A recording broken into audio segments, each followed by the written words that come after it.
It's a Coaching Carousel Tuesday on the Pick Six podcast. Hello, everybody. I'm Sam McKewon along with Jimmy Watkins. Jimmy, how are you? Sam, I'm well. I'm prepared to drive about 10 hours to Indiana this weekend. And yourself? I'm pretty good. I'm prepared to do about 10 hours of stories on coaches that Nebraska hires. Evan Bland not with us today. He's out of the recruiting outpost somewhere in Fort Kearney, maybe out in Fort Robinson, covering recruiting. He's not actually at Fort Kearney or Fort Robinson. He's holding down the fort, though. He's holding down one of the forts somewhere in Nebraska. Evan is doing recruiting stuff and transfer portal stuff, things like that. We're coming to you on a Tuesday before there's been a bunch of news that is broken. So this podcast will talk a little bit about what we think is going to happen here pretty soon, and then we'll have a reaction podcast, I suspect, next Tuesday. So this is sort of the calm before the storm, then the storm's going to hit, and then we're going to talk about the calm after the storm. Probably next week. So it's good timing, honestly. It is. Times up pretty well for us, content-wise. And it times up well for basketball, too. We're going to get into basketball. Nebraska plays NC State on Wednesday night, and then they have a 2-game Big Ten stint, and then the Big Ten season starts in earnest, I think late December, early January. But they start their Big Ten play this weekend at Indiana, and then versus Michigan. The Blue Blood, Michigan. And every time Michigan, you'll see this, Jimmy, when they come in, Michigan's program is the Cadillac of the league. They're buttoned up. They're Cadillac. Michigan State is sort of the blue collar tough guy thing, but when Michigan comes in, it's top of the line. It's Jordan Brand.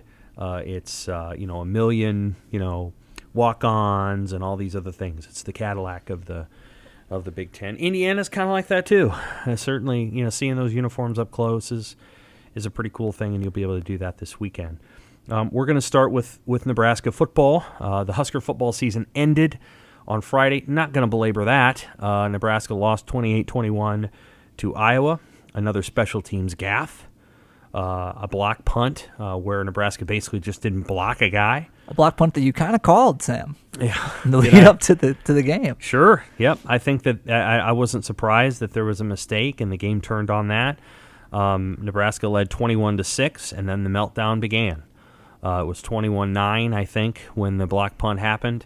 That made it 21-16, and from there, Nebraska didn't have much of a chance. Logan Smothers played okay in that game. Pretty darn good for 3 quarters. Really bad for 1 quarter in the 4th quarter.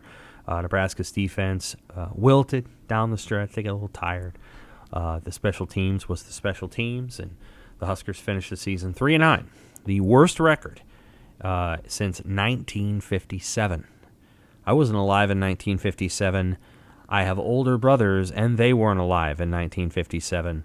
There are some people listening to this podcast whose parents weren't alive. I don't think my mother was alive. Yeah, it's been a long time. This is the Bill Jennings era, and of course, the coaching stint so far that seems the closest to Scott Frost is Bill Jennings. And Frost will get 1 more year to try to change the trajectory of that. And one of the things he's going to be doing while he is trying to do that is hiring a slate of new coaches, at least 4, in theory. They could have more if one of their defensive coaches leaves. I don't anticipate that being the case at this moment. I believe all the defensive coaches are on the road recruiting. Now, of course, that can change. The coaching carousel just started spinning here in the last however many days with seismic departures from both Oklahoma and Notre Dame to USC and LSU. It's not a merry-go-round spin. This is a... That's right. This is a tornado whirlpool type spin. That's right. That thing is moving. It is moving fast. You better fast. grab a rail if you can. Side note, USC fired Clay Hilton early in the season. I think the presumption was, well, they've got to get a start on this. And who are we kidding? Lincoln Riley was not who they thought they were going to get. They did as well as they possibly could in this process, and they ended up getting a guy that, for whatever reason, just wanted to get the hell out of Oklahoma. I think it's probably because Oklahoma was about to go into a very tough circumstance in the SEC, but Lincoln Riley could have done that next year or two. So what a fortuitous bounce for USC. Good for them. They caught him at the right moment after they lost Oklahoma State, but what a fortuitous bounce for them. I don't know that LSU got a fortuitous bounce with Brian Kelly. We'll get more into this in a minute. I think they're getting a guy who's not necessarily running toward, but maybe running from. Got tired of Notre Dame. Maybe Notre Dame got a little tired of him. And Brian Kelly's sort of autocratic style may not play so well at LSU. I guess we'll find out. He's going to have to do a few things that maybe Brian Kelly's just not used to doing now that he's at LSU, like doing what he has to do to get some players who can beat Alabama. Brian Kelly's come nowhere near beating Alabama in his time at Notre Dame, and so good luck to him. We'll get to that in a little bit, but let's get back to Nebraska football for a minute. Scott Frost has been interviewing coaches. This much I know. This much I can kind of relay. Jimmy will ask me a few questions here so it can bounce off to me, and it's not just a monologue. Scott Frost has been interviewing coaches. He's been executing a process that I think is more detailed than maybe people would think.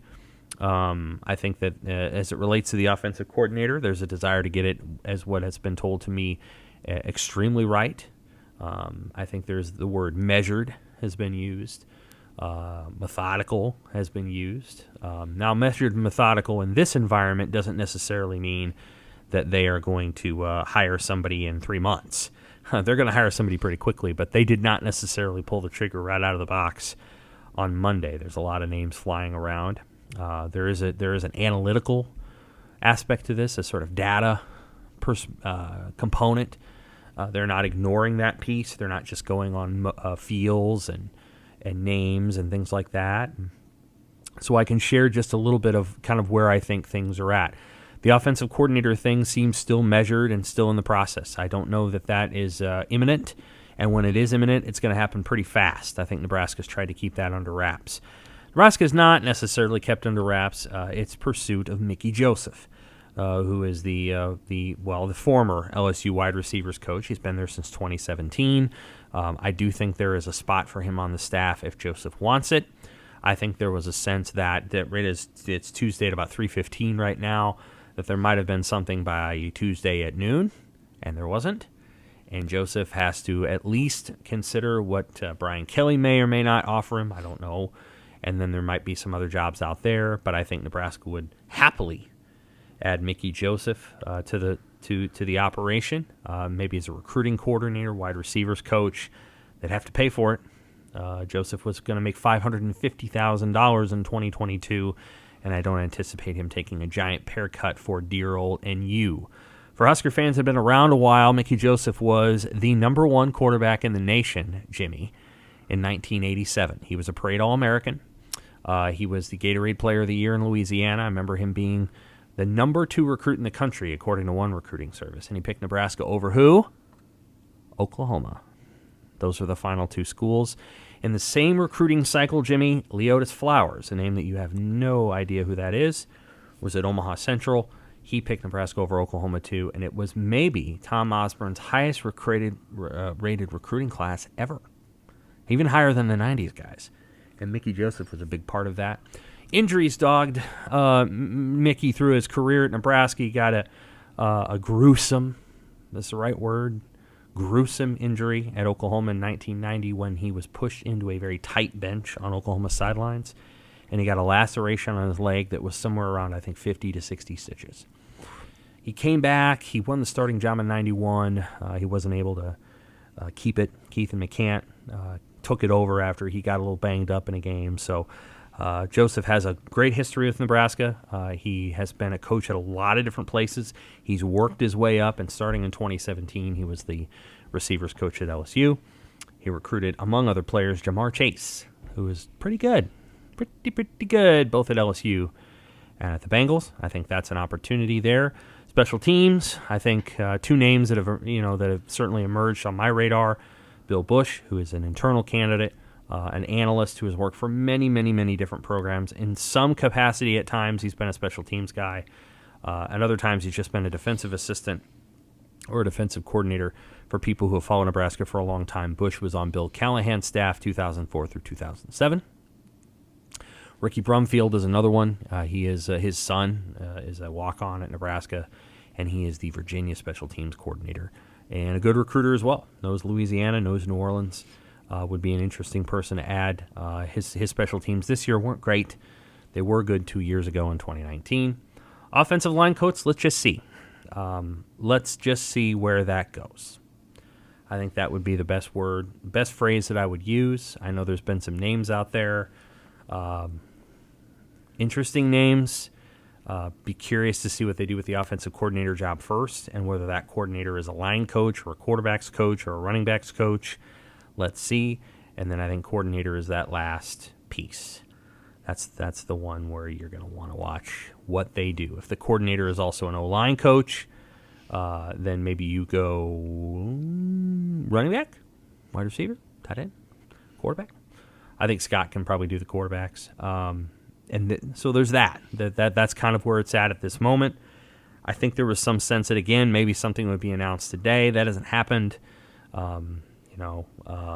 Joseph seems the most likely to join the staff on some capacity, followed by one of those special teams guys. And then after that, I don't know that there's a definitive answer on offensive coordinator. Recruiting is recruiting. They've got a couple official visitors this weekend, and the transfer portal is up and humming. They're following Spencer Rattler on the portal. And would Spencer Rattler not have better options? My sense is Spencer Rattler is going to end up in the Pac-12. Okay. He could go both to Arizona, where Jed Fish is at, or Arizona State. He's from Phoenix. I don't think Jaden Daniels is going to come back for Arizona State. I think he's going to go to the NFL. My sense is Washington will be heavy on the radar for Rattler. Kalen DeBoer just took the job up there, and they don't have a quarterback. And the guy they played this year wasn't any good. He was a freshman. So I could see Rattler going there. I think he'll end up in the Pac-12. But anyway, they're following him. They made a couple of offers. Things are, I think, moving in a preliminary direction. I think we'll know a lot more here in the next 2 to 3 to 4 days. And we'll know a heck of a lot more in a couple of weeks when they have a signing day. So that's kind of where things are at. I think that's kind of what people anticipate or expect at this moment to be true. But nevertheless, I think Nebraska is moving in a certain direction. To me, it's more important how they think about the jobs than the names that emerge for the jobs. It comes back on how Frost imagines that offensive staff working versus what the names are of the people. Well, let's pick up right there on that last note that you had. You wrote a story about this earlier this week, where you kind of outlined, kind of as you just did right now, what you knew with the coaching search. And one of the things that you mentioned, I think this was your third bullet, was finding the right balance between the 3 Fs, which I believe were fit, fame, and functionality for the offensive coordinator. What is the right balance between fit, fame, and functionality for the offensive coordinator, Sam? Well, I don't think fame matters that much when you're in this kind of situation. I do think when you're trying to go from maybe one level of football, and it's a pretty good level, you're 7 or 8 wins, and you're trying to go to the very highest level, there is a circumstance where maybe you bring a coordinator in who's done it before and maybe a little bit of a hard ass and have an edge to him, but he gets you from 9 to 12. You know what I mean? Like you can do that. Sometimes you need that. I don't think that's where Nebraska's at. Nebraska's 3-9. They're coming off a 3-9 season with a bunch of one-score losses, and the coach is on the flaming hot seat, right? The first time he loses in 2022, and fans better hope that's not in Ireland, but the first time he loses in 2022, there's going to be a question about his job status. So you better, sure as hell, have people in your staff who you feel really comfortable with and can hit the ground running with you as quickly as possible. I think that's just a paramount here. This isn't about bringing in some sort of quirky ideological hire who, wants to reframe everything and take you from 9 to 12. I actually think the hardest leap to make, Jimmy, in this sport is from that 9 to 12 spot. You can go from 9 wins to 12. It's very hard to get up to that 12. That plateau is hard to get up to, and it's hard to stay there. Going from 3 to 7, go with comfort, baby. Get what makes you feel good about it. Get guys who can communicate with your kids. So I think fit is important. Personal fit, what I mean by that is personal fit with the head coach. And then functionality is, does what they want to do work with what your context is? Like I could have, as an example, like I'm a sports editor. I could hire a reporter who I like a great deal personally, but fancies doing something that is of very little benefit to me. Or very little benefit to the operation that we're in. Like, boy, I really like Major League Baseball. Well, that's good. You might want to go to a market where Major League Baseball is something they cover, because college baseball isn't that big of a deal. Even when they're good, it's not as big of a deal around here as football or basketball. Like, it would not behoove me to hire somebody that says, yeah, I really hate football. I don't want to be anywhere around it. Okay, well then, good luck to you. Go find the hockey market. But we need somebody who's a little conversant in that sport. I got a group of drunk Nebraska fans from the elevator at Iowa, or during the Iowa game, that would disagree with you about that baseball statement. They were already looking forward to baseball season in the elevators on the way down from where was I going? I think it was for the post game press conference. But people were talking about baseball. People were talking about the bowling team. Nebraska fans are very, very, they love it. But, of course, the people who would be at the stadium are passionate. They like all the sports. But, the random person in Sarpy County I get or you. Washington County or Saunders County who's, hunting all weekend, they pretty much, football. Not on their radar. I got you. That's just kind of how it goes. So, but what I mean by functionality is maybe they fit with your personality, but they also have to be functional.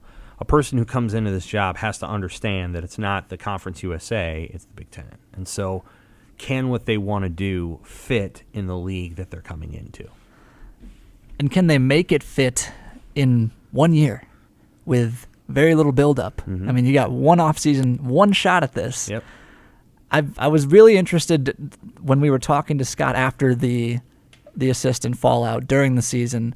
He was talking about how he was really surprised by the interest he'd gotten, or really pleased by the interest he's gotten. I don't know if he used this word, but it felt like he was trying to say, "Oh man, we're gonna have no problem filling this job."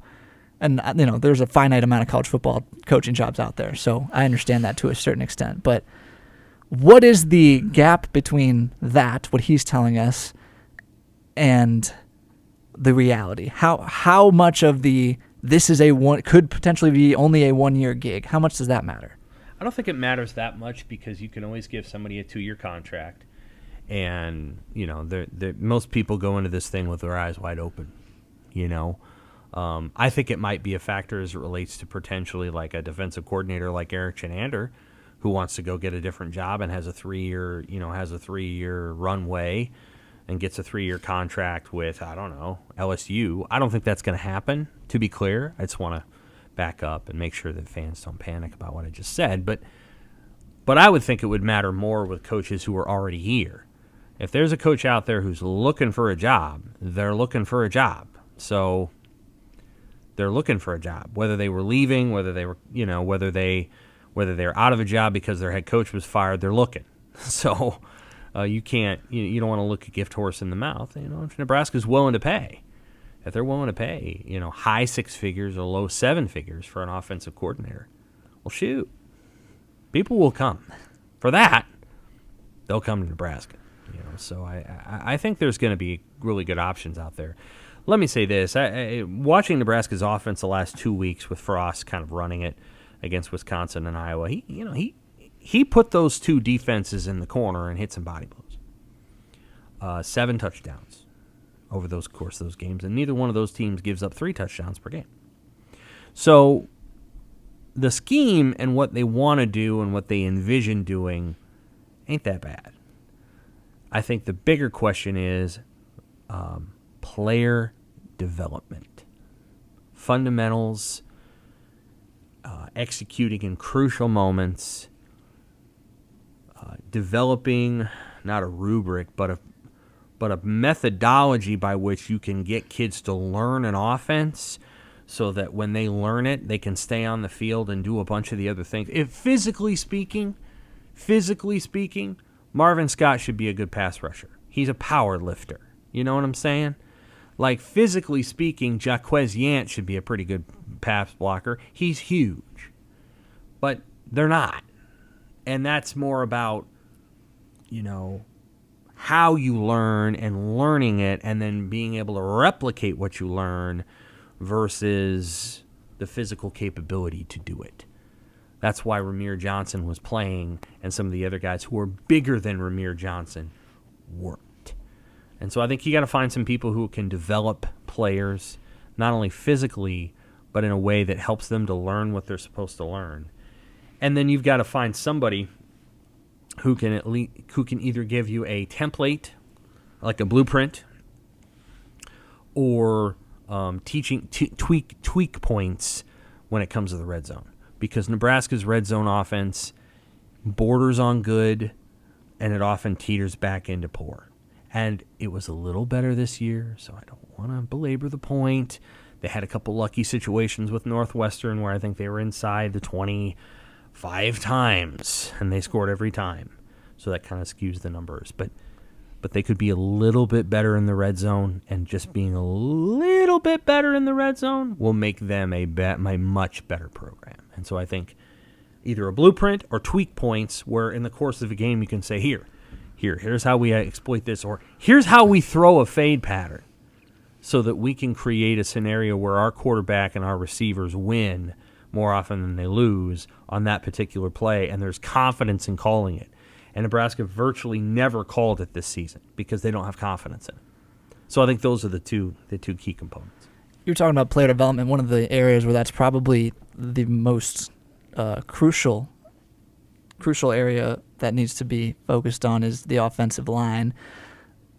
The pass blocking wasn't where it needed to be. Nebraska's running back room was a rotating cast, but they also they didn't have a ton of help up front this year. That was probably the most maligned position group on the team. I don't think I'm leaving anyone out. Offensive line. Or quarterback, but naturally that's going to be the case. I think running back was rough, man. Yeah. Do you think Yeah. Do you think people focused on? I'm talking about outside perception. Do you think people? No, the outside perception is the offensive line was the biggest problem. Right.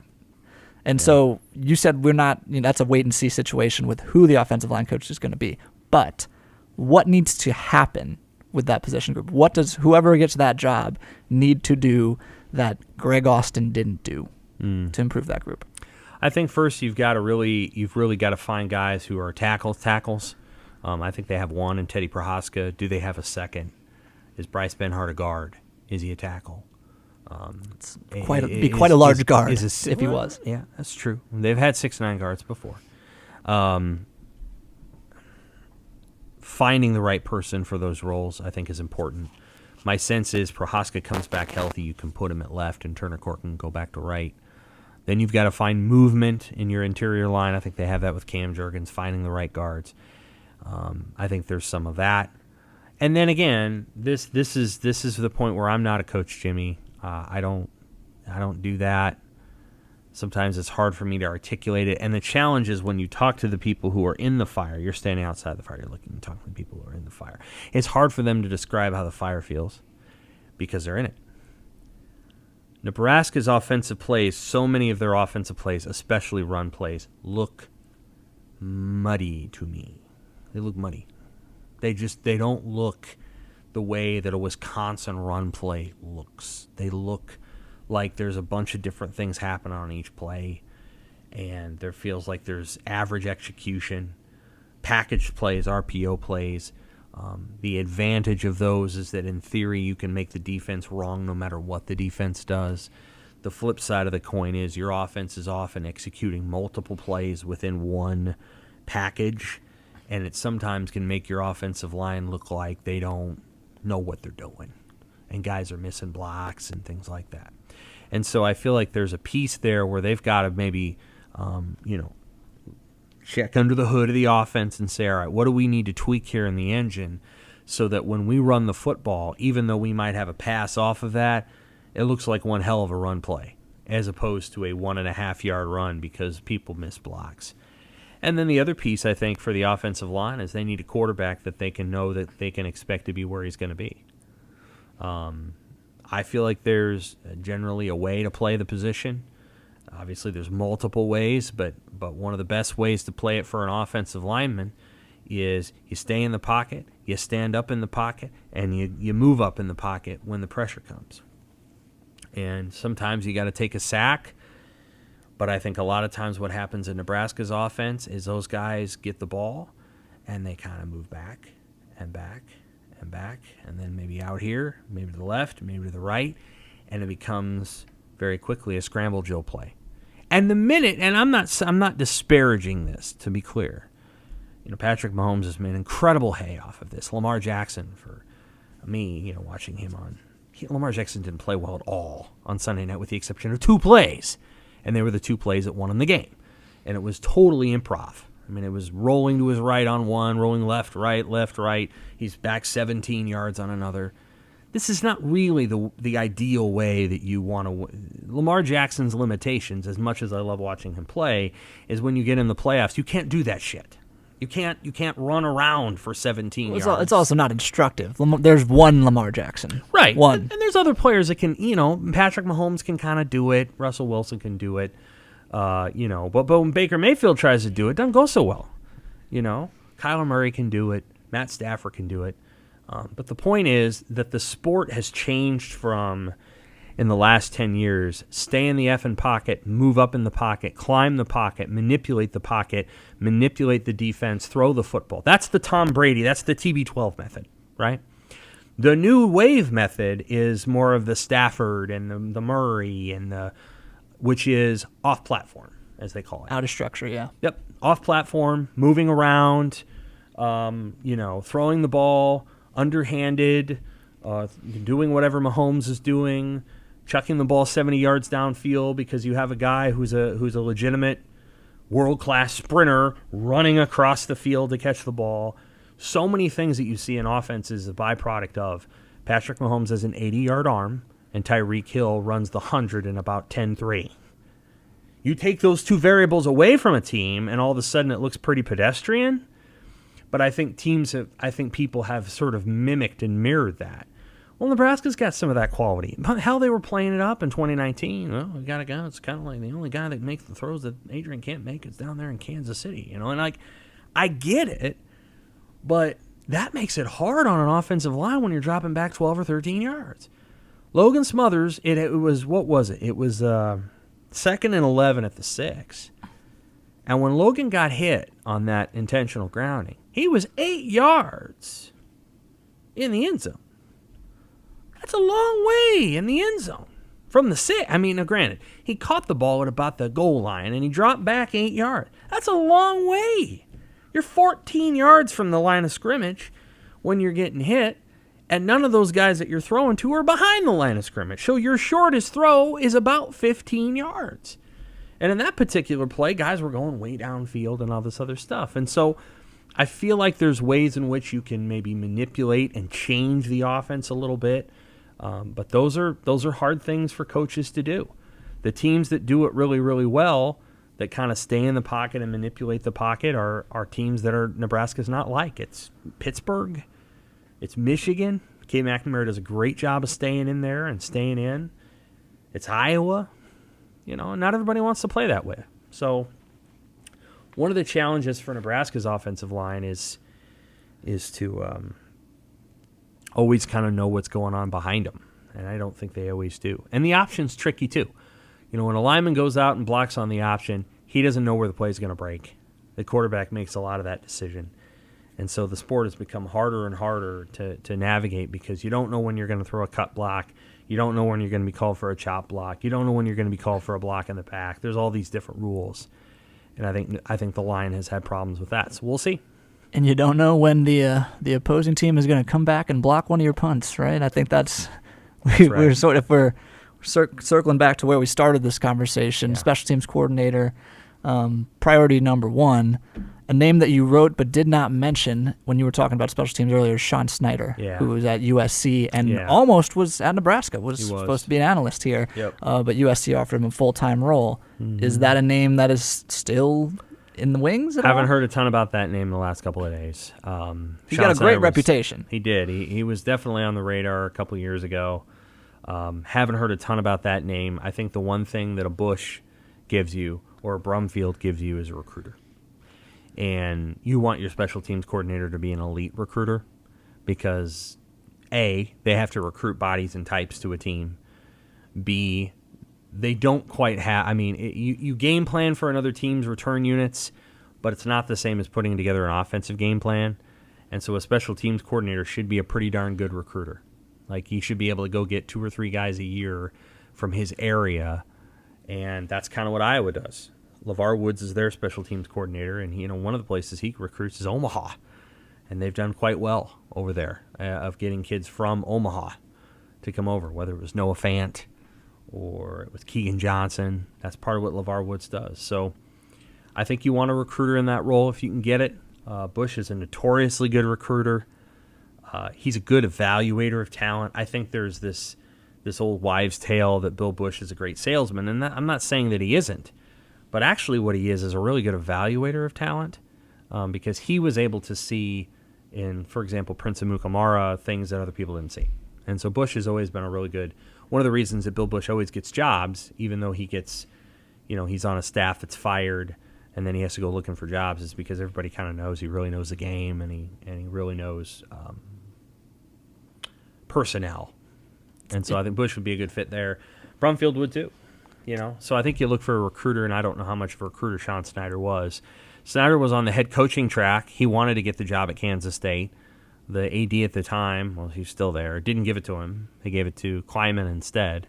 And Snyder, I think, spent 1 year with Kleiman and then left. And, so he had always wanted to get the job there, and he didn't get the job. So I think Snyder's more of a head coaching type. Maybe needs to go to a smaller school and become a head coach versus, a recruiter. How much does all the noise, the craziness we talked about at the top, Brian Kelly, Lincoln Riley, all these moving pieces that are happening around college football, how much do those dominoes impact the dominoes that Nebraska is sifting through? Not those specifically, but just the ever-changing landscape. They can. Certainly the right name can come open, and all of a sudden you have to consider it, and you don't want to go too fast in the process. You want to make sure that if a name pops open all of a sudden, it's a really good name, boy, you want to go after it. One of the challenges is that name would be on the offensive side of the ball and not the defensive side, and a lot of the head coaches who are prominent in the sport are offensive coaches. And so their offensive coordinators, not that they're bad, not that Tommy Rees is bad, he's actually quite good for Notre Dame, but he's either going to go with Brian Kelly or he's going to go get a head coaching job or he's going to stay at Notre Dame. A lot of times offensive coaches bring their coordinators with them, just like Scott did with Troy Walters. If it were a defensive head coach, it might be a little bit easier, but a lot of those guys have not. A lot of the major jobs are still being taken by offensive head coaches. Washington, Kalen DeBoer.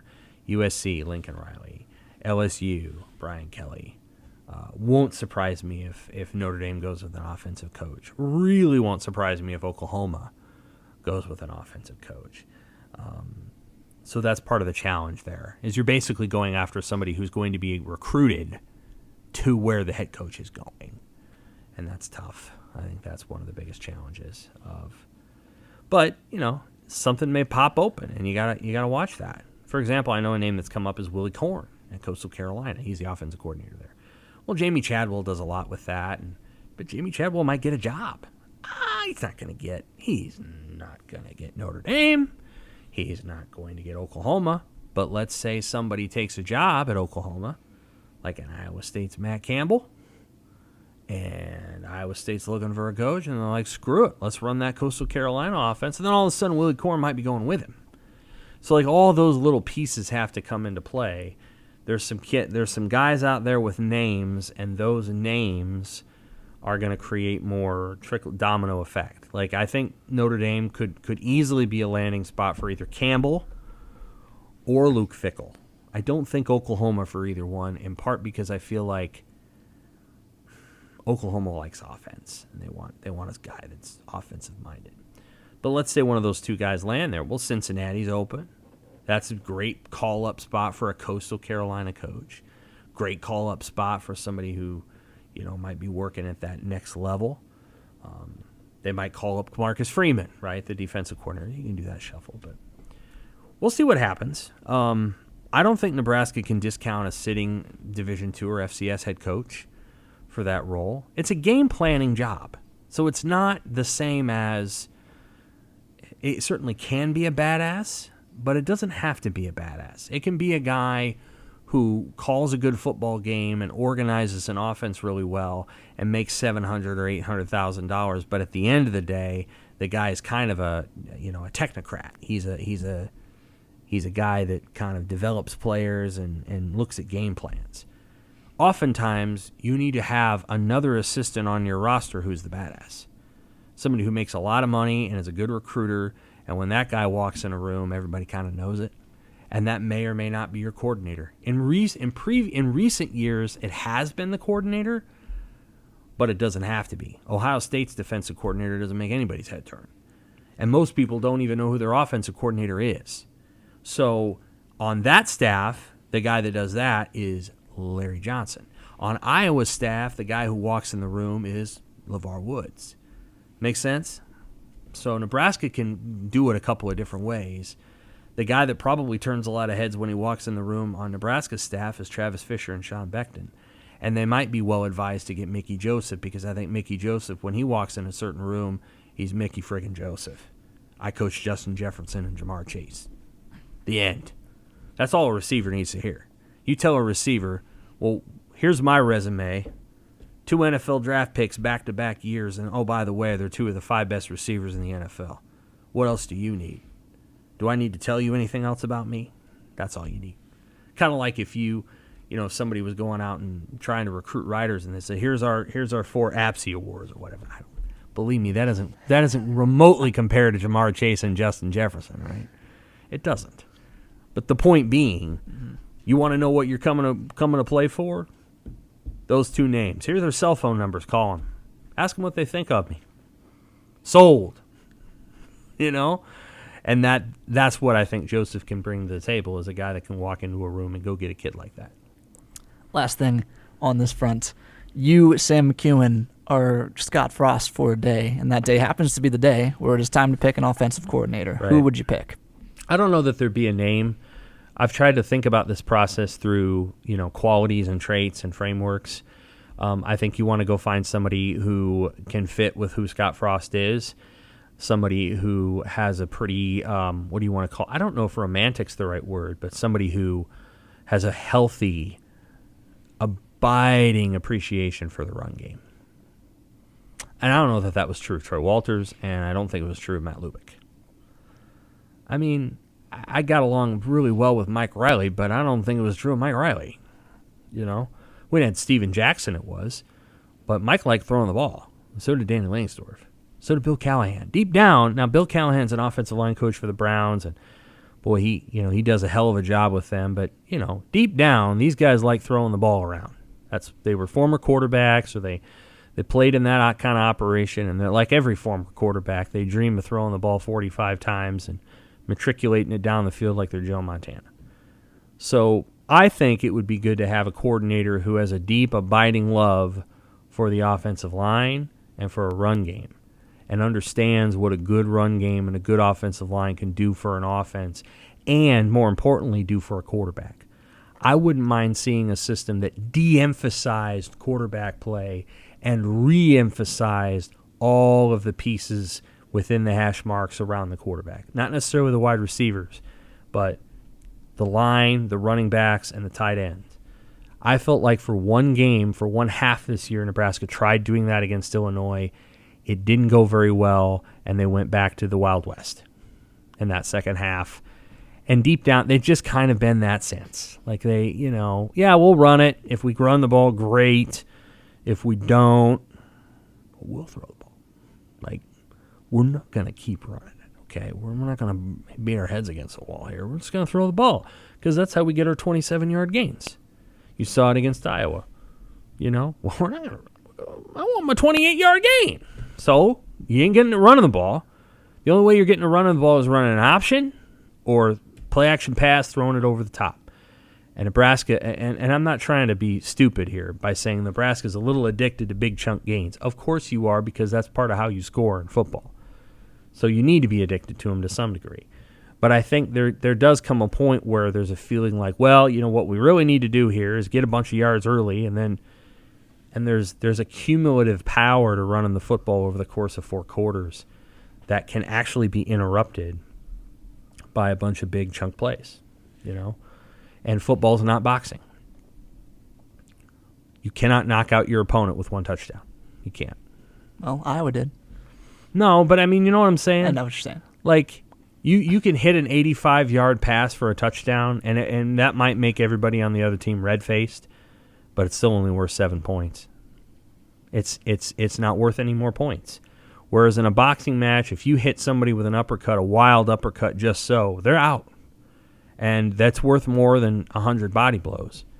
In football, the 100 body blows might end up being the more important thing to do. And so I'd love to see Nebraska find somebody who has an almost romantic love for the run game. We know you do, Sam. No one appreciates what? Oh yeah, we know you appreciate it. Wisconsin has that. Game. Oh, I mean, Minnesota it's the identity of the Big Ten West. Iowa It's the identity of their entire division. So I totally understand. I mean, why for half of the season, Illinois was running a quarterback out there that was, nowhere near as good as Adrian Martinez. We'll just leave it at that. Mm-hmm. And I'm talking about Sikowski. I'm aware. Their offense functioned just fine. They didn't gain that many yards at times, and a couple times they got shut down or shut out. But they beat Minnesota and they beat Penn State, and Nebraska didn't do either one of those things. And they did it because they ran the damn ball, and you impose your will on an opponent that way. We'll see. They have those hats for a reason on the offensive line. They do. There was somebody at an NFL game. They should have fan wearing a run the damn ball hat. I believe it. This weekend. All right, should we go to hoops? Yeah. Nebraska Basketball is 5-2. They now play how many Power 6 teams in a row? 5. 5 in a row. They've won 4 in a row. First time under Fred Hoiberg. Let's rattle off the 5 teams they're about to play. NC State on Wednesday. Indiana Saturday. Michigan next Tuesday. Auburn on December 11th in Atlanta. 11 a.m. start. ESPN. Big spot. Kansas State, December 19th after finals week. Okay.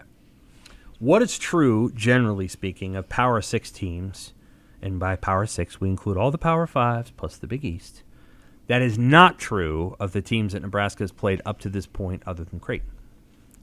What is true? Yeah.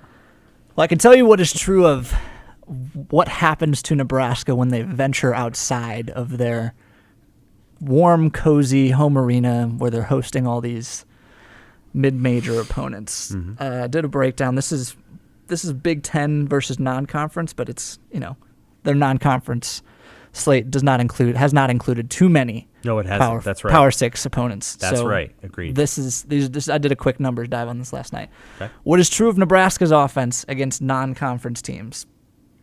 They shoot well from inside the 3-point line. Last year they shot 53% from 2 in non-conference.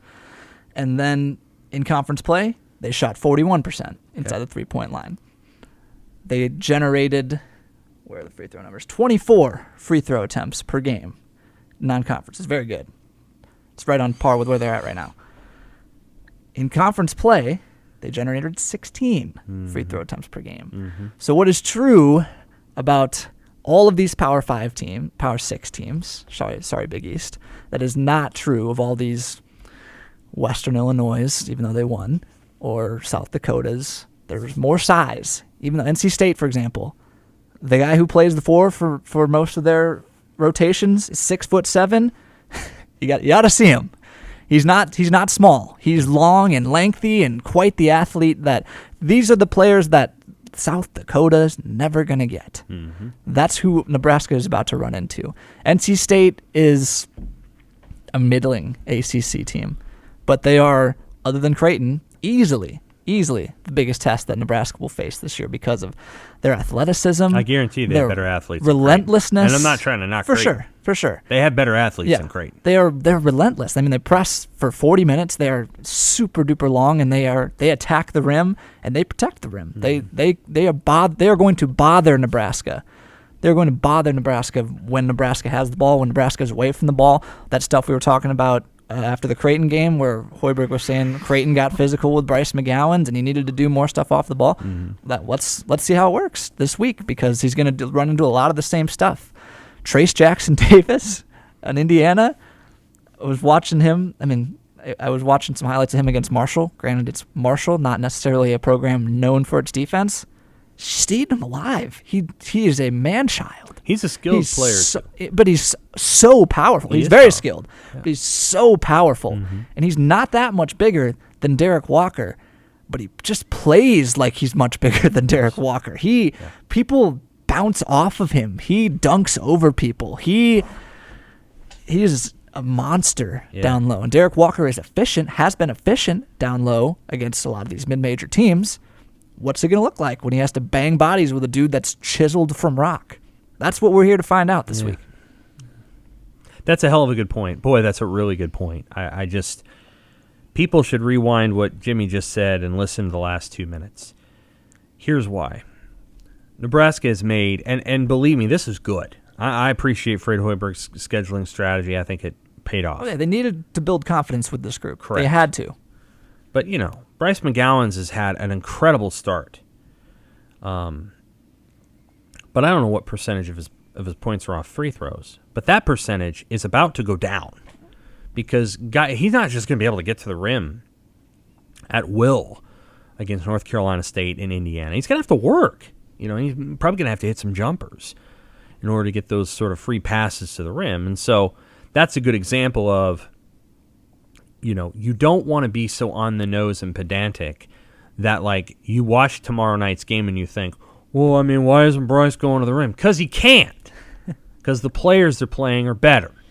And bigger. And longer. And fast. Right. And he's don't get me wrong, this dude is super skilled. There was a play against South Dakota on Saturday where Bryce spins out. He had the ball on the right wing coming towards the press row, and he spins away from a defender. There's another dude standing right where he spins, and he just tapped his foot in whatever spatial awareness he has that none of the rest of us have. He used it. He tapped his foot exactly where he needed to Euro step around that guy and draw a foul. He's super skilled, but he might not get around that first guy this week. That's right. I think that's part of it. I think the other part of it is, and this is just in my experience what I've found, is in watching Nebraska basketball and also covering it last year, is a lot of Power 6 teams, even though you would think that everybody sort of mirrors that pace and space that you see in the NBA, a lot of them don't. A lot of them don't mirror that at all. In fact, they love mid-range shots, and they love going into the paint, and they don't mind playing that way. It may not be the way to the NBA, but of course, the NBA isn't the point of Nebraska basketball. Going to the NCAA tournament, winning there is the point of Nebraska basketball.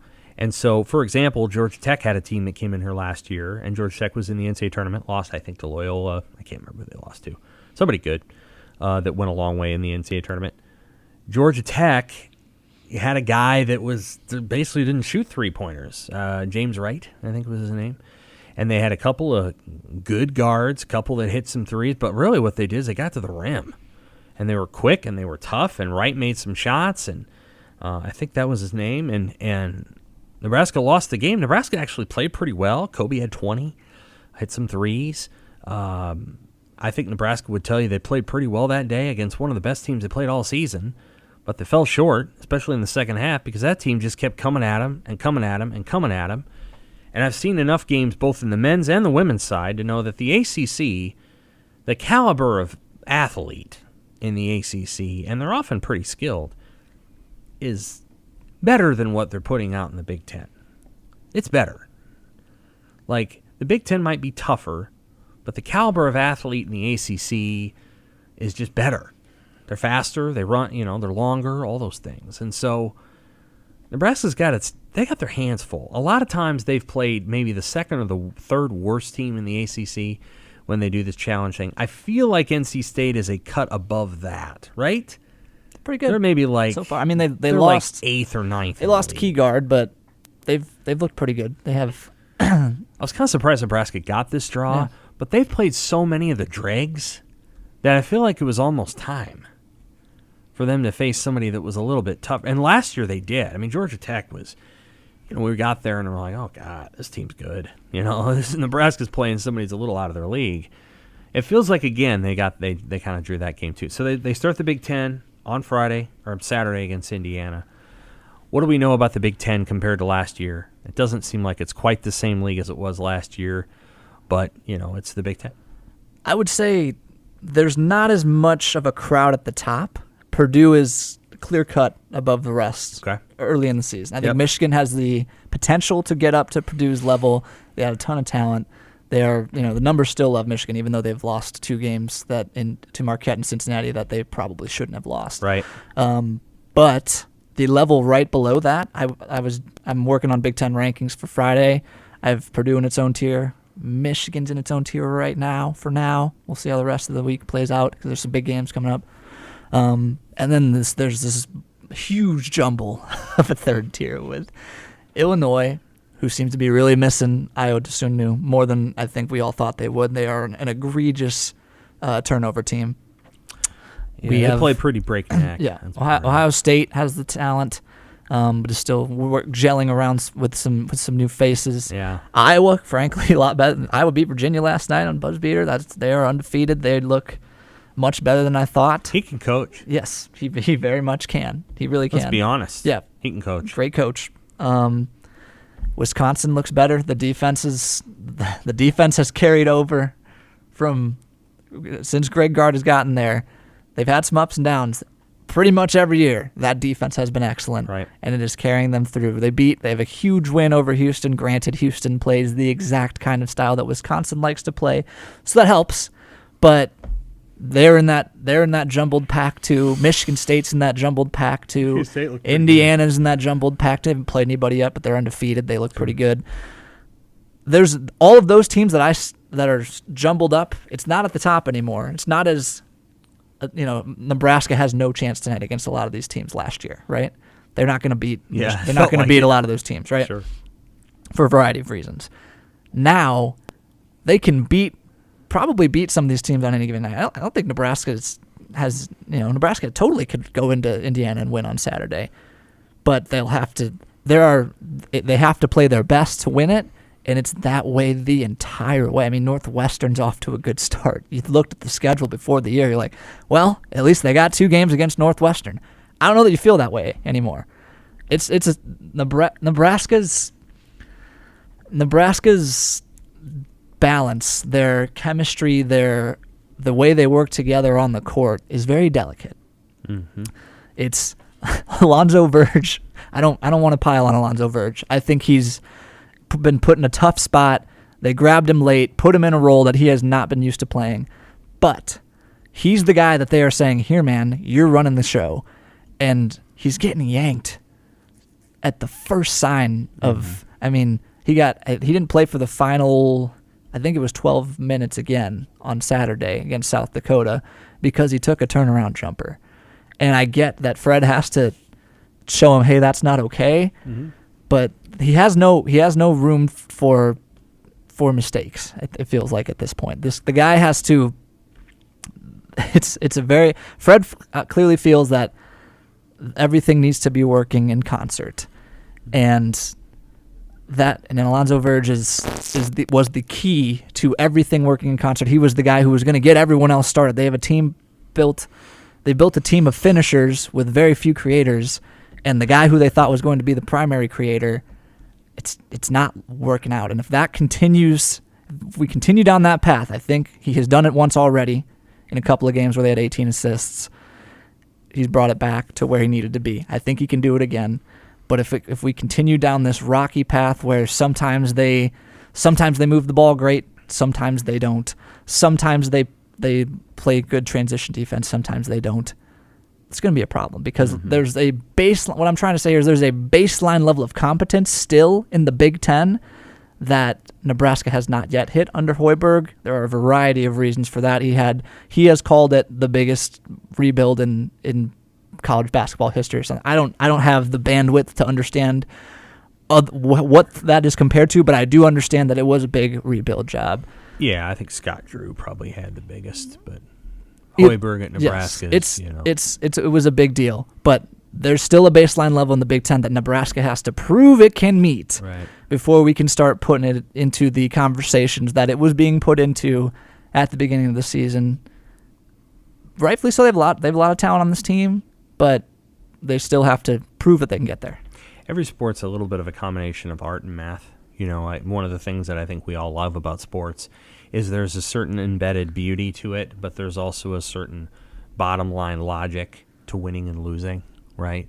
And in the last 15, 20, 25 years, the math portion has grown in its share of prominence, while the art portion, the sports writer portion, has shrunk, right? So, it's not really about how beautiful your swing is anymore in baseball, but what you do with the swing. And, it's not just that we can calculate how correct your swing is. Like the exit velocity and all this other stuff. And, people used to have a sort of romanticism about, a submarine baller, but, who gives a shit if he can't throw strikes? Fred Hoiberg, his system is a blend of both, obviously, because when it's working the way it's supposed to be working, it looks pretty. But it's math. And so on some level, what he needs a guy like Alonzo Verge, who is a very expressionistic player, with all the little moves and all the things he's art. That's what right. I Alonzo appreciate Verge is. that actually about him. He's got the fakes and the head fakes and the little fallaways and the pretty stuff. Crossovers. But what he has to understand, I think, where Hoiberg, and this is more on the adult millionaire than it is on Verge. You have to get players to understand why you want them to commit to your system of math. And it's that, Alonzo, if you keep throwing the ball out to these guys, eventually they will have had so many reps at doing what they're doing that the ball will start to go in. And once it goes in, all the artistic stuff you want to do, you'll be able to do because they'll be worried about the shooters. The problem is at the moment, and it's an understandable frustration that Verge probably has, is I think any player who watches what Nebraska does probably has in their mind, well, these dudes aren't making any shots tonight. Somebody's going to have to go score, right? The same thing with Bryce. Bryce gets the ball and, I'm going to have to go score. Nobody else is going to score. Bryce has been...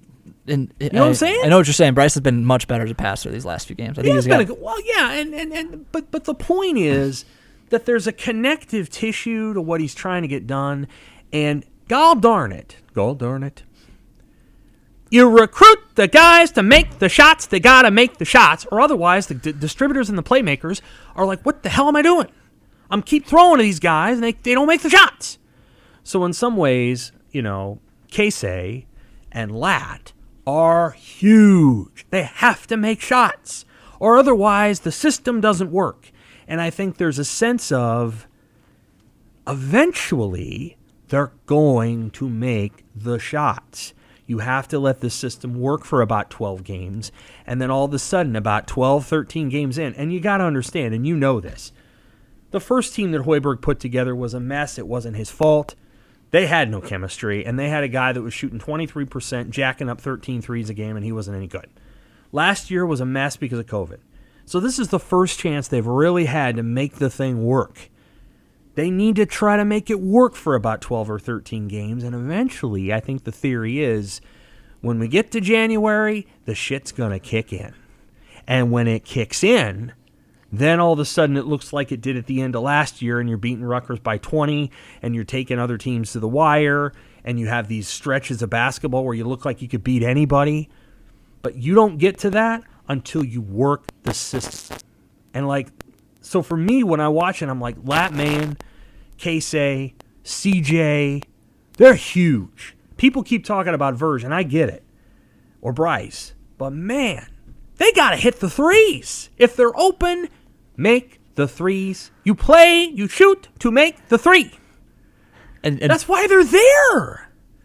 And for the people who are saying, who might be thinking, it's late November, early December, we don't need to be making snap judgments about this team right now. I understand that impulse, but to your point, fair, yeah. I think so too. But to your point, Sam, this team needs to see it pay off. Sure. For that January click, that you're talking about to happen, they need to see some sign of it early. And, for Nebraska's sake, thank God for Casey on Saturday. Right. It's the way he was getting, because Casey could have hit 5 threes, shooting, pull up transition threes or hitting some step backs, and they wouldn't have learned anything from that. Yes. Goof luck shots. They might not have learned anything from that. He hit shots running around screens and guys looking for him and hit the screen. That's important. Yep. That's important, not only that he made those threes, but the way that they generated those looks for him. That's very important. It's important that C.J. Wiltshire has been off to a good start shooting. He's the only, you could say, consistent shooter on the team right now. That's very important that he's been able to get looks, and he's pretty much the way he has to get looks is within the framework of the system. It will be important that Lat Mayen, who in his defense was dealing with injuries during the preseason, it's important that he gets back to Lat Mayen shooting, I think, 34-35% from 3 last year. And he got better at the end of last year. All that stuff matters. And Keon Edwards has to. These guys have to hit shots. All that stuff matters right now. Yeah, because it matters right now. Because if they continue, it can only be considered a slump for so long, right? Otherwise, you lose trust, especially with a team that was. They have more returners than they ever had before. They were excited about their continuity at the beginning of the season. Still a lot of new faces, man. Sure. Still a lot of new faces. 8 new scholarship players. A lot of those dudes playing significant roles. By the way, 2 of them, the guys who have the ball in their hands most of the time. Right. Lonzo Verge, Bryce McGowan's. Right. That's a good point. Matters right now that those guys are in the trust of the people who are not making shots. Those guys need to start making shots. In theory, they could lose, for example, 76-59 tomorrow night, or 83-64 to Indiana. And I covered Fred last year.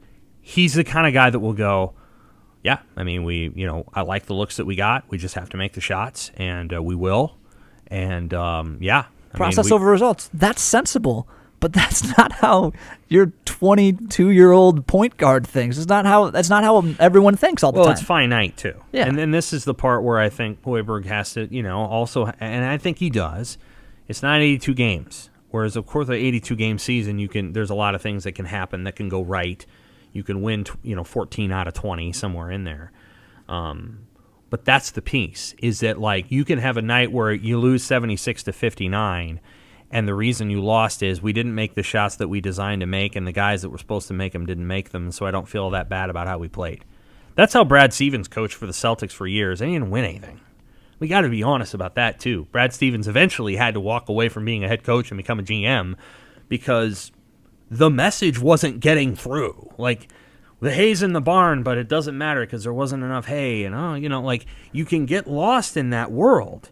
And where Nebraska, and I think to some degree that I can understand a player like Verge coming into a system and going, okay, well, my job is to facilitate shots, and they're not making the shots, so I need to make the shots. The other thing is, Verge had many games in a row where he didn't even try to get them shots. He just went right to the rim right away. He's gotten better. And so, I think that's the thing that's hard at times. Nebraska fans have to be really patient there because the system that they're running is a system. And just like in basketball, you got to wait to make those shots. What I've wanted for Nebraska football to get to is a system where you run the ball over and over until it works. And by the fourth quarter, it does. And at the end of the season, when you have to run the ball, you can. And repeatedly, in Frost's tenure, they get to the end of the season, and they might be able to run the ball, and they might not. They have to have the right opponent whose butt they can kick, like Rutgers. And I would love to see a team that just says, we're going to run the ball, and our mindset of running the ball, part of the reason we're going to run the ball is to run the ball. It's not to gain yards. It's not necessarily to score touchdowns, but to impose our physical will that we believe will pay off in the fourth quarter. We're not worried about a 3-yard carry here because it's going to become a larger carry there. Eric Chenander said it when they faced Wisconsin. Wisconsin's comfortable with these 4-yard carries because they know they're going to become 8-yard carries, and then they're going to hit a big one, which is exactly what happened. The defensive coordinator is able to explain to a T what the other team is going to do. He knows they're going to do it. Wisconsin knows they're going to do it, and then they do it. And Minnesota, which beat Wisconsin last weekend, pretty impressive. is a team that is built so similarly to Wisconsin that they can stop it because that's all they do too. And Nebraska has to decide on some level in football. Do we want to be the outlier, or do we want to be like everybody else and learn how to do it the way they do it and then maybe beat them because we know how to do it? Or do we want to be the outlier who's unlike these other teams and might take them off guard at times, but ultimately lose the friggin' games because they're 6-17 against the West? So you can either be Purdue or you can be Minnesota. Purdue and Minnesota are both doing a better job of being who they are than Nebraska is, in part because Purdue finally found a quarterback and they have the receivers, and Minnesota decided to, run behind a bunch of 400-pounders. In basketball, if Fred wants to get this system, they got to hit the shots. Creighton has shot makers and shot takers. Nebraska's got to get shot takers. And so Casey's game on Saturday was probably one of the most encouraging things because finally somebody made shots. To your point about Wisconsin 4-yard runs becoming 8-yard runs, there's a purpose to slamming your face into a defensive line. The same thing, in a way, is sort of true about these 3-point shots. The idea is not that you're just going to shoot teams under a barrel of three-point jump shots. That's not the idea. The idea is that the defense will become so concerned about your shooters that they can't help off the shooters. And then your Alonzo Verges and your Bryce McGowans have a free path to the rim. They just have to beat one guy, which they are very capable of doing. Right. So it's the same idea, but the same concept applies. You got to do it.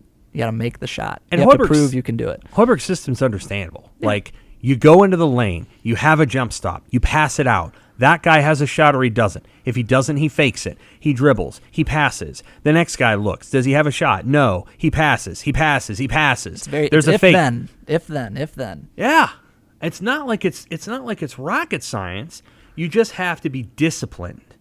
And I'll be curious to see if Nebraska is disciplined.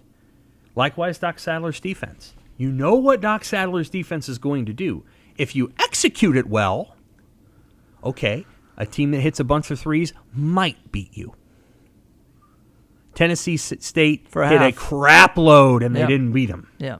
Western Illinois beat them, though, because they got the offensive boards and they got to the rim. Like, Doc Sadler is a very good coach. He may be flawed as a recruiter when he was at Nebraska, but he knows what he's doing.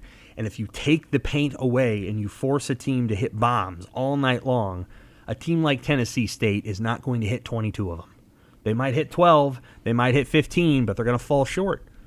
Doc gets it. And people are critical of Doc. They watch that game against Tennessee State and they're like, ah, and I get it. They hit a bunch of threes, but eventually they stopped.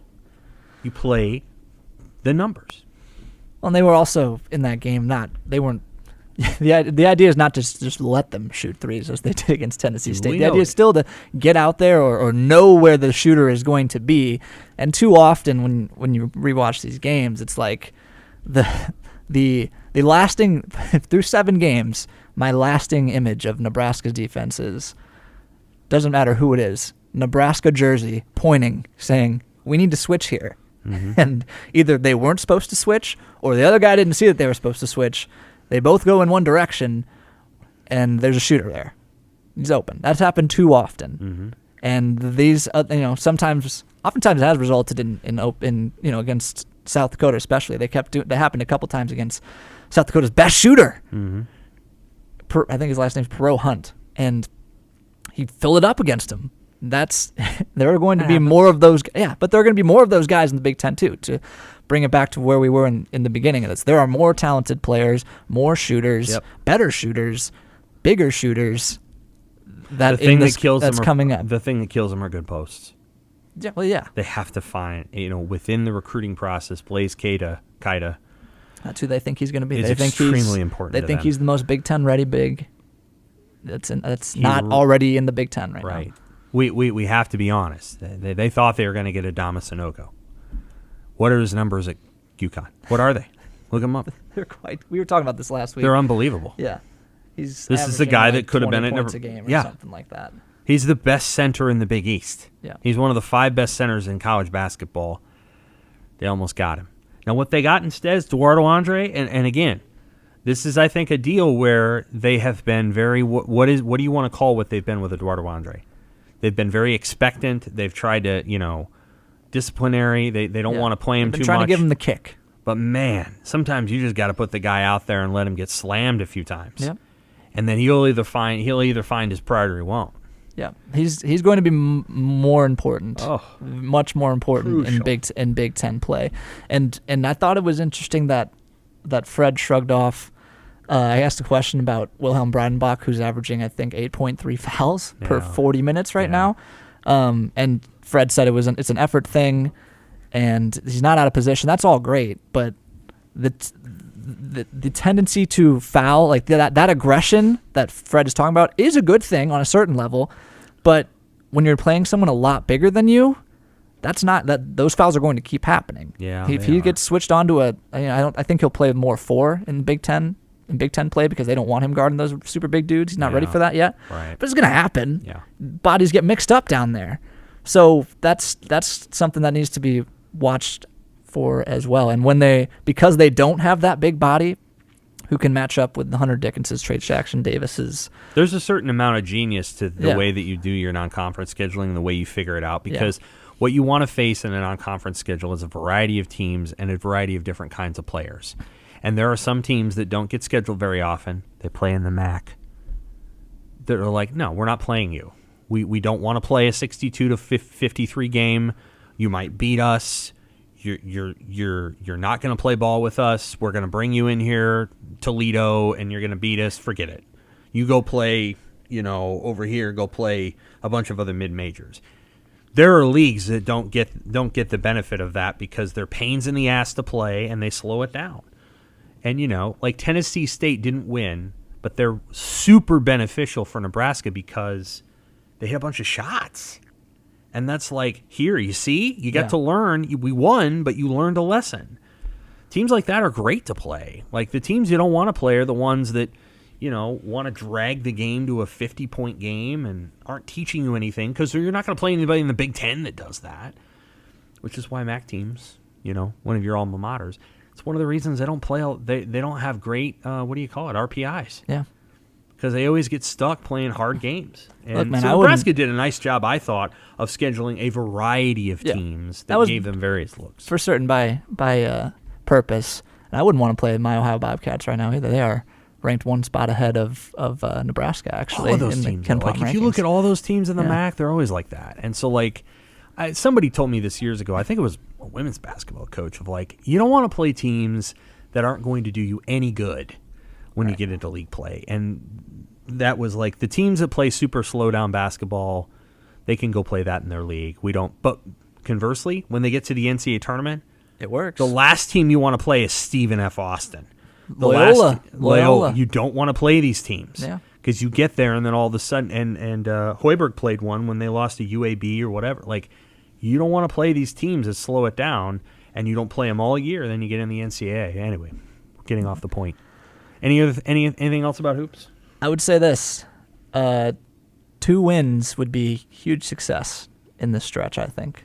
Because they are, I think, currently, by percentages, supposed to lose all 5 of them. Even Kansas State, or maybe this has changed in recent weeks. Yeah, they're now 55% likely to beat Kansas State, I guess. But 2 wins would be fantastic. Even, honestly, one, not to bring the close loss narrative back into Nebraska fans' focus, but even 1 win and 4 close losses, I think, would be progress here. You have 5 games. You want them to go 2-3. The 2 most likely to win are Kansas State and tomorrow night, I think. Okay. Maybe Indiana, but Indiana's tough on the road. Okay. You don't think PBA is going to show out for Michigan? I'm sure they will. Michigan's just really good. They are. Michigan is unique in that they can be big and small at the same time. Mm-hmm. Their big guys can move like small guys, and they just have a ton of bodies, and they're really good. And I don't know, they've started slower than I anticipated, but I believe that in the potential of that team, they are quite good, and I think they're gonna put it. I mean, they're gonna put it together pretty quick here. We'll see. I think the game that they're least likely to win is Auburn. I would agree. Personally, because again, those teams in the SEC and the ACC, Wouldn't say that they're as skilled as the Big Ten teams or as tough, but the athleticism is really high. I'd say that's the least likely to win. I don't like their chances tomorrow night, and it's no knock on Nebraska. I think it's hard to play in the middle of the week, on the road, at night, in a city you've never been in. Actually, Nebraska has historically played pretty well at Indiana. Tim Miles won there twice. Fred took Indiana to OT in his first year. I kind of like their chances there, and I like them to beat K-State. Yeah, I'd say their two best chances to win are at Indiana and K-State. I think you can catch Indiana early on a sleepy Saturday morning. Their crowd will not be awake. They won't be expecting a good game. I think Nebraska can go in there and hit some shots. Again, Tim Miles won there twice in like 5 tries. So that's a team Nebraska's had success against since joining the Big Ten. Doc beat them. Tim beat them twice. He might have beat them 3 times. I think Tim actually beat him 3 times. He might have beat him once at home. You'll see this when you go to Indiana's not a big team. At least they weren't under Archie Miller. They're kind of skilled, but they're small, and they don't jump off the screen at you except for Trace Jackson. He does, so good. But their guards are smaller than Nebraska's guards. They're like, I think it, I wasn't blown away by them. When Michigan came in, I was like, Cadillac. When Indiana came in, I was like, they're okay. Yeah, well, then kind of they built their schedule the same exact way. They have not been tested yet. We'll see. They play Syracuse tonight. That'll be a good game. Quick minute on the women. They're 7-0. They play Wake Forest tomorrow night. This is probably the best Nebraska team that Amy Williams has had since her NCAA tournament team, and it might be her best team overall. The challenge that they have tomorrow night is they're playing an athletic team. Wake Forest is athletic. A lot of those teams on the East Coast tend to be. They're not as skilled as Maryland, which is the most athletic team in the Big Ten, and they're probably more skilled but less athletic than Rutgers, which is the other team that is the most athletic team in the Big Ten. I would say that Nebraska could win. If they win, that's a big deal. And then they play at Minnesota, and if they win that and they start 9-0, they'll be ranked. And if they do that, it could be a fun year. Big Ten, the women's side, the Big Ten on the women's side is stronger than the men's side a little bit. At the top, you have 4 teams that are in the top 12. Maryland is 6, Indiana 8, Iowa 9. Iowa had COVID, so they missed a bunch of games. Michigan, I think, is 12. Of those 4 teams, I think Maryland is the best, but we'll see. And Nebraska might be the 5th or 6th best team in the league. And they have a player on their team. That's pretty darn good. All right, that'll do it for this week's Pick 6 podcast. From Sam, Evan, in spirit, we will talk to you next week. Enjoy your championship Saturday.